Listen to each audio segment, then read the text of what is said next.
اب میں مالی سال 26-27 کے بجٹ کے اہم خد و خال پیش کرتا ہوں۔ مالی سال 26-27 کے لیے اقتصادی ترقی کی شرح 4% رہنے کا امکان ہے۔ افراط زر کی اوسط شرح 8.2% متوقع ہے۔ بجٹ خسارہ جی ڈی پی کا 3.6%، جبکہ primary surplus G D P کا 2% ہوگا۔ ایف بی آر کے محصولات کا تخمینہ 15,264 ارب روپے ہے، جو کہ رواں مالی سال سے 17.6% سے زیادہ ہے۔ وفاقی محصولات میں صوبوں کا حصہ 8,848 ارب ہوگا۔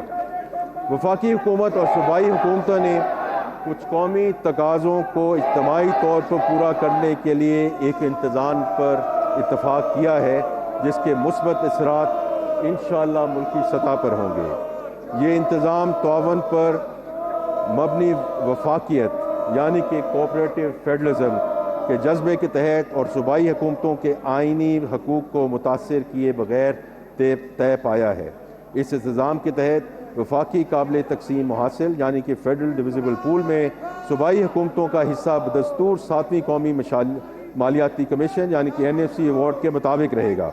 مالی سال 26-27 کے لیے فیڈرل بورڈ آف ریونیو کی جانب سے محصولات کی متوقع وصولی 15,264 ارب روپے ہے، جس کا میں نے ابھی ذکر کیا۔ تاہم اسٹریٹجک قومی تقاضوں کے پیش نظر وفاقی اور صوبائی حکومتوں میں تقسیم کے لیے کم از کم 13,350 ارب روپے کی رقم محفوظ رکھی گئی ہے۔ 13,350 ارب روپے سے 15,264 ارب روپے تک وصول ہونے والی رقم وفاقی حکومت کو پاکستان کے آئین 1973 کے آرٹیکل 164 کے تحت صوبائی حکومتوں کی جانب سے گرانٹس کی صورت میں قومی اسٹریٹجک تقاضوں کی تکمیل کے لیے دستیاب ہوگی۔ یہ انتظامی مالی سال 26-27 کے لیے نافذ العمل ہوگا اور مالی سال 27-28 اور 28-29 کے لیے وفاقی اور صوبائی حکومتوں کی باہمی مشاورت سے اسی نوعیت کی بنیادوں پر اس کی تجدید کی جائے گی۔ جیسے کہ وزیر اعظم پاکستان پہلے ہی کہہ چکے ہیں، میں دوبارہ اس کو دہرانا چاہوں گا، ہم سب صوبائی حکومتوں کے بہت شکر گزار ہیں کہ they have stepped up for the national cause۔ وفاقی نان ٹیکس ریونیو کا ہدف 5,336 ارب روپے ہوگا۔ وفاقی حکومت کی خالص آمدنی 11,751 ارب روپے ہوگی۔ وفاقی حکومت کے کل اخراجات کا تخمینہ 18,771 ارب ہے، جس میں سے 8,054 ارب روپے مارکت کی ادائیگی کے لیے مختص ہوں گے۔ وفاق کے پبلک سیکٹر ڈیولپمنٹ پروگرام کے لیے 1,000 روپے کا بجٹ مختص کیا گیا ہے۔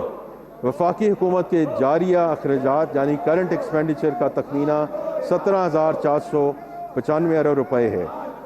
ملک کی دفاع حکومت کی اہم ترین ترجیح ہے۔ اس قومی فرض کے لیے دفاع کے ضمن میں 3,000 ارب روپے فراہم کیے جائیں گے۔ سول انتظامیہ کے اخراجات کے لیے 1,071 روپے مختص کیے جا رہے ہیں۔ پینشن کے اخراجات کے لیے 1,169 ارب روپے مختصر کیے۔ بجلی اور دیگر شعبوں کی سبسڈی کے طور پر 1,091 ارب روپے کی رقم مختص کی جا رہی ہے۔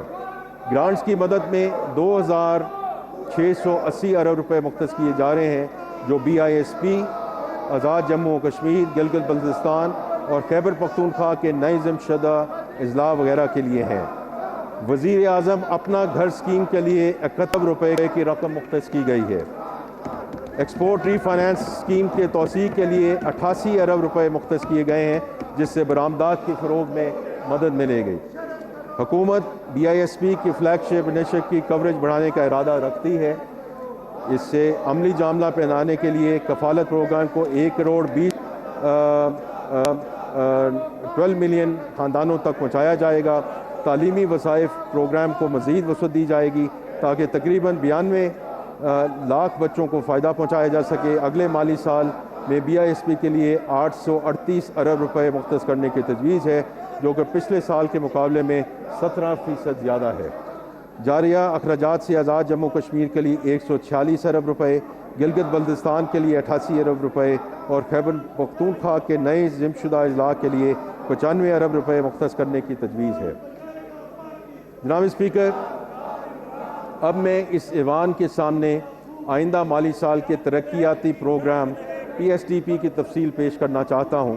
یہ پروگرام حکومتی سرمایہ کاری کا وہ انسٹرومنٹ ہے جس کے ذریعے ہم ملکی اور غیر ملکی وسائل کو سماجی اور معاشی ترقی کے لیے بروئے کار لاتے ہیں۔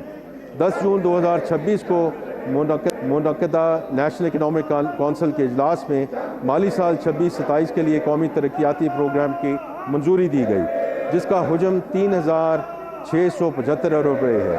اس میں وفاقی ترقیاتی پروگرام PSTP کے لیے 1,000 ارب روپے، جملہ صوبائی ترقیاتی پروگراموں کے لیے 2,224 ارب روپے اور ریاستی ملکیاتی اداروں SOEs کی جانب سے سرمایہ کاری کے لیے 451 ارب روپے شامل ہیں۔ یہ تقسیم 18ویں آئین ترمیم کے بعد کی فرائض کی نئی تقسیم کا عکاس ہے، جس کے تحت سماجی شعبوں کی ذمہ داری بڑی حد تک صوبوں کو منتقل ہو چکی ہے، جبکہ وفاق خاص طور پہ قومی اہمیت کے اسٹریٹجک منصوبوں پر توجہ مرکوز رکھتا ہے۔ جناب اسپیکر، وفاقی ترقیاتی پروگرام کا 60% سے زائد حصہ کلیدی شعبوں بشمول ٹرانسپورٹ اینڈ کمیونیکیشن، آبی و وسائل اور توانائی پہ مرکوز ہے، جبکہ باقی حصہ IT، سائنس و ٹیکنالوجی، زراعت، صحت اور تعلیم سمیت دیگر اہم شعبوں پہ تقسیم کیا گیا ہے۔ یہ تمام منصوبے اڑان پاکستان اور 5 ایز پر مبنی نیشنل اکنامک ٹرانسفارمیشن پلان کے ساتھ ہم آہنگ ہیں۔ اب میں ان شعبوں کی تفصیلات پیش کرتا ہوں۔ جناب اسپیکر، شاہراہوں، ریل اور بندرگاہوں کی ترقی ہماری تجویزات میں سہر فہرست ہے۔ وفاقی ترقیاتی پروگرام 26-27 میں نقل و حمل کے بنیادی ڈھانچے کی بہتری کے لیے سب سے زیادہ 365 ارب روپے مختص کیے گئے ہیں۔ اس میں کراچی کو چمن سے جوڑنے والی بلوچستان کی اہم ترین شاہراہ N25 پاکستان ایکسپریس وے کو 2 رویہ کرنے کے لیے 100 ارب روپے کی رقم سہر فہرست ہے۔ اسی طرح شمال جنوب موٹر وے نیٹ ورک کی تکمیل کے لیے M6 یعنی کہ سکھر حیدرآباد موٹر وے پر 30 ارب روپے کی سرمایہ کاری کی جائے گی، جبکہ ADB کی نئی فنانسنگ سے ML1 کے کراچی روڑی سیکشن پر کام آئندہ مالی سال سے شروع ہوگا، جس کے لیے 25 ارب روپے مختص کیے گئے ہیں۔ تھر کول کنیکٹیوٹی پروجیکٹ کے لیے 2 ارب روپے رکھے گئے ہیں۔ یہ وہ منصوبہ ہے جو ہماری مقامی توانائی کے ذخائر کو قومی نقل و حمل کے نظام سے جوڑے گا۔ اس کے علاوہ گوادر بندرگاہ کے بنیادی ڈھانچے اور چاروں صوبوں میں ٹرانسپورٹ کے منصوبوں کے لیے 93 ارب سے زیادہ کی رقم مختص کی گئی ہے، تاکہ پورے ملک میں تیز تر نقل و حمل کے ذرائع دستیاب ہو سکے۔ سستی، قابل اعتماد اور پائیدار توانائی کی فراہمی اس حکومت کا عزم اور معیشت کی بنیادی ضرورت ہے۔ وفاقی ترقیاتی پروگرام 26-27 میں بجلی کے شعبے کے لیے 116.2 ارب روپے مختص کیے گئے ہیں۔ اس میں کلیدی ہائیڈرو پاور منصوبے جیسے ڈاسو ہائیڈرو پاور منصوبہ، تربیلا ڈیم کی 5ویں توسیع اور مومند ہائیڈرو پاور منصوبہ شامل ہیں۔ بجلی کی ترسیلی صلاحیت بڑھانے کے لیے سیٹ کام اور بیٹری سٹوریج جیسے جدید نظاموں میں سرمایہ کاری کے لیے بالترتیب 10.2 ارب اور 3 ارب روپے شامل ہیں۔ صنعتی ترقی کی رفتار کو تیز کرنے کے لیے اسپیشل اکنامک زونز میں بجلی کی فراہمی کو ترجیح دی گئی ہے۔ صاف اور قابل تجدید توانائی کے 9 منصوبوں کے لیے معاوضہ کو 50.2 ارب روپے فراہم کیے گئے ہیں۔ اس کے علاوہ آزاد جموں کشمیر، گلگت بلتستان میں 8 ہائیڈرو پاور منصوبوں کے لیے 13.1 ارب روپے کی خصوصی رقم مختص کی گئی ہے۔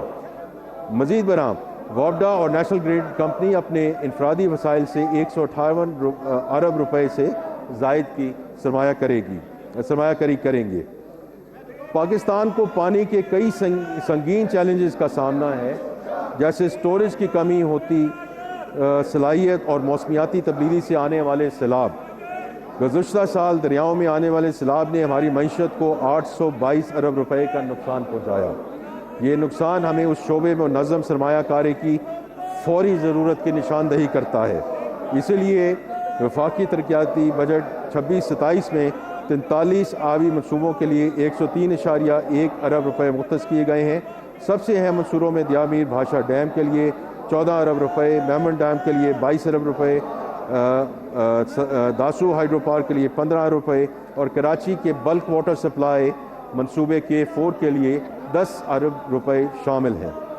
پاکستان کی شہری آبادی تیزی سے بڑھ رہی ہے۔ 2035 تک ہماری تقریباً نصف ملک کی آبادی شہری علاقوں میں مقیم ہوگی۔ اربن سینٹرز میں ہماری معیشت کا تقریباً 55% حصہ ہیں اور 80 لاکھ سے زائد ملازمتیں فراہم کرتے ہیں۔ وفاقی ترقیاتی بجٹ 26-27 میں سسٹینیبل اربن ڈیولپمنٹ اور ہاؤسنگ کے شعبے کے لیے 54.6 ارب روپے مختص کیے گئے ہیں۔ اس مختص رقم کے ذریعے وفاقی اور صوبائی سطح پر 1,50,000 سستے اور کلائمیٹ ریزسٹنٹ رہائشی یونٹس تعمیر کیے جائیں گے۔ 10 بڑے شہروں کے لیے ڈیجیٹل ماسٹر پلانز تیار کیے جائیں گے اور شہری پانی اور صفائی کی فراہمی میں واضح بہتری لائی جائے گی۔ یہ منصوبے ان اقدامات کے علاوہ ہیں جن کا ذکر میں پہلے کر چکا ہوں۔ ان دونوں کے امتزاج سے ہاؤسنگ اور تعمیرات کے شعبے میں واضح اور دور رس نتائج کی حامل مثبت تبدیلیاں رونما ہوں گی۔ صنعتی ترقی اور برآمدی مسابقت کی رفتار بڑھانے کے لیے وفاقی ترقیاتی پروگرام 26-27 میں صنعت اور تجارت کے لیے تقریباً 6.6 ارب روپے مختص کیے گئے ہیں۔ اس کا سب سے بڑا حصہ کراچی انڈسٹریل پارک کے بلاک 1 کی تعمیر و ترقی پر صرف ہو رہا ہے۔ کراچی، لاہور اور سیالکوٹ میں صنعتی ڈیزائننگ اور آٹومیشن کے مراکز قائم کیے جا رہے ہیں۔ سیالکوٹ میں ڈینٹل اور سرجیکل آلات کے سپورٹ سینٹر کے ذریعے ہم اپنی برآمدی صنعتوں کے معیار کو بہتر بنانے کی کوشش کر رہے ہیں۔ اسی طرح سمیڈا کے تحت ٹیکسٹائل کے شعبے میں 1000 انڈسٹریل سٹچنگ یونٹس کے دوسرے مرحلے کی توسیع ہو رہی ہے، جس سے اضافی برآمدات اور ملازمتوں کے نئے مواقع پیدا ہوں گے۔ جناب اسپیکر، عوامی صحت کی دیکھ بھال ہماری اہم قومی ترجیح ہے۔ وفاقی ترقیاتی پروگرام 26-27 میں صحت کے منصوبوں کے لیے 25.1 ارب روپے مختص کیے گئے ہیں۔ ان میں ٹرشری ہیلتھ کیئر کی سہولیات کی توسیع، ہنگامی اور کرٹیکل کیئر کی مضبوطی، کینسر کے علاج کی سہولیات میں وسعت، بیماریوں کی نگرانی کے مربوط نظام اور تشخیصی اور ریگولیٹری ڈھانچے کی جدید کاری شامل ہے۔ اعلیٰ تعلیم اور تحقیق ہماری معاشی اور سماجی نمو کے لیے ریڑھ کی ہڈی کی حیثیت رکھتی ہے۔ وفاقی ترقیاتی پروگرام 26-27 میں اعلیٰ تعلیم کے شعبے کے لیے 46 ارب روپے مختص کیے گئے ہیں، جو گزشتہ سال کے 34.9 ارب کے مقابلے میں ایک قابل ذکر اضافہ ہے۔ اس میں مستحق طلباء اور طالبات کے لیے وظائف کی فراہمی، یونیورسٹی کی تحقیق کھول کی جاتی ہے میں اضافہ، Pakistan education research network کی اپ گریڈیشن کے ذریعے ڈیجیٹل لرننگ کا فروغ اور AI پر مبنی تعلیمی نظام کا فروغ شامل ہے۔ سائنس اور ٹیکنالوجی کے لیے علیحدہ 3.6 ارب روپے مختص کیے گئے ہیں، جن سے ٹیکنالوجی کی منتقلی، SMEs، قابل تجدید توانائی، الیکٹرانکس، زراعت اور صحت وغیرہ کی ٹیکنالوجی کو فروغ ملے گا۔ وزیر اعظم پاکستان کا ویژن ہے کہ تعلیم کے مواقع معاشرے کے محروم طبقات تک پہنچنے چاہیے، اور اس ویژن کی سب سے روشن مثال دانش اسکولز ہیں۔ یہ اسکولز ملک بھر کی باصلاحیت مگر وسائل سے محروم بچوں کو اعلیٰ معیار